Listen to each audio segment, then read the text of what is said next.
have a great deal to discuss with one another, and very little time to do so. So I would appreciate your immediate cooperation.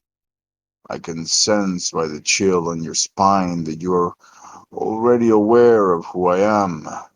Regardless, I will answer your questions.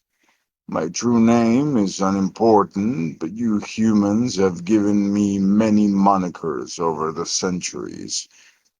The one you would be most familiar with is the Grim Reaper. Calm yourself, mortal. I have not come to collect, but merely to speak.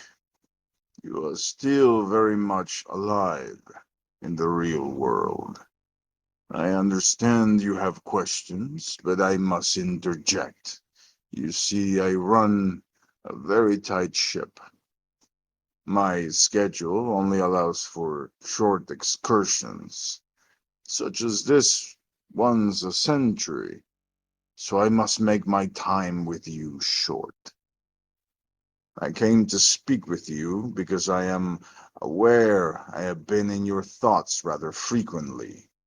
Death has been on your mind for quite some time, has it not? And you are afraid. I know all in matters of death, mortal. There is nothing related to such that you can conceal from my vision. If you would please silence yourself and allow me to make my point. Thank you. Truthfully, it is natural to be afraid of death. That is a basic instinct baked into your very DNA. Humanity would have not lasted this long had your ancestors been unperturbed by the thought of meeting their ends. Yet your fear is greater than that. It goes beyond a natural desire to protect yourself from harm and into the realm of paralyzing anxiety. Excuse me? You blame me for acts of which I am not responsible. I do not kill. It is not my job to choose who lives and who dies. I merely follow my list. Yes, my list. An ever-growing, endless list of souls I must collect. As new life is constantly entering the world, so too are lives exiting.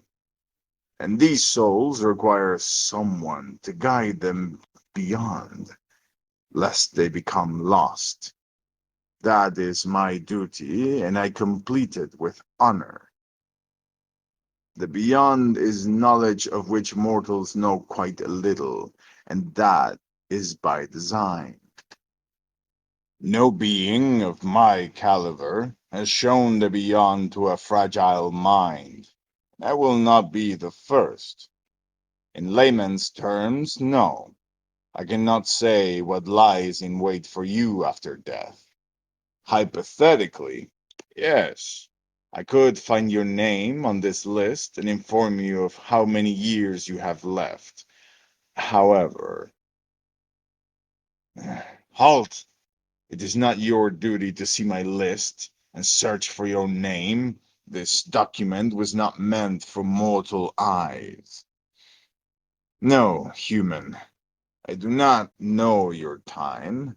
There are no spare moments for me to scour my list and search for individuals. I merely reach their souls as their demise occurs. And before you ask, I do not know the method either. I merely know who is next and when. That is all. I sense this revelation frightens you even more, and that is precisely what drives your fear, your lack of knowledge. You are afraid of when, how, and what will happen after your death, are you not? This is another instinctual behavior of humans. Fear of the unknown is what kept your ancestors from challenging previously unseen beasts head on, or carelessly eating plants they did not know the properties of. But again, much like the fear of death, yours has gone far beyond rational instincts and turned into a guidepost for your life. There is more to my knowledge of life than you will ever know, human. I have seen countless lives flash before mortal eyes, and I will see countless more. And time again, I see one thing in common amongst humans from all ages and eras. It is something I believe you must hear. Those who rule their lives by fear do not truly live. They slowly but surely eliminate all sources of fear and uncertainty until their existences become nothing but shells of what they used to be. Metaphorical carcasses with souls, ones that begin to rot even before they die. As difficult as it is to accept, you cannot live your life afraid of the uncontrollable. For if you do, you will end up like those other mortals who lived as you do, dying before your soul ever leaves your body. I did not say it would be easy, but it is one of the many bitter truths one must learn to cope with if they wish to truly live. Yes, you do not know when your time comes. Yes, you do not know how your life will end. Yes, you do not know what, if anything, happens after your passing, and you must come to accept each and every one of these unknowns if you wish to lead a fulfilling life. Of course, all minds are allowed to have their theories. Spirituality, for one, has helped many humans come to terms with these ideas. There are non-spiritual sources of comfort, too. I cannot tell you what path to choose, only to do what you feel is best for your own sake. Do what you must in order to, not rid of yourself of these fears, but manage them. To come to accept that being afraid of these things is natural, yet that fear should not guide everyday decisions. If you can do this, then you will be able to enjoy living in the moment rather than fearing what may or may not happen next. I am telling you to stop and breathe while you are still able. For if you spend your whole life doing nothing but fearing death, that life will be one of waste. As you are well aware, death is the end of an earthly life, and in order for death to hold meaning, the life it's attached to must also hold a special meaning. So I encourage you to live life to the fullest. Chase your dreams and enjoy all the little pleasures of the mortal realm has to offer. Doing so will ensure your life is meaningful to you, and as consequence, ensure your death is also meaningful. Believe me, it brings me no joy to collect souls that have not attempted to make anything of themselves, to collect one that chooses to shelter themselves from the things that make them smile.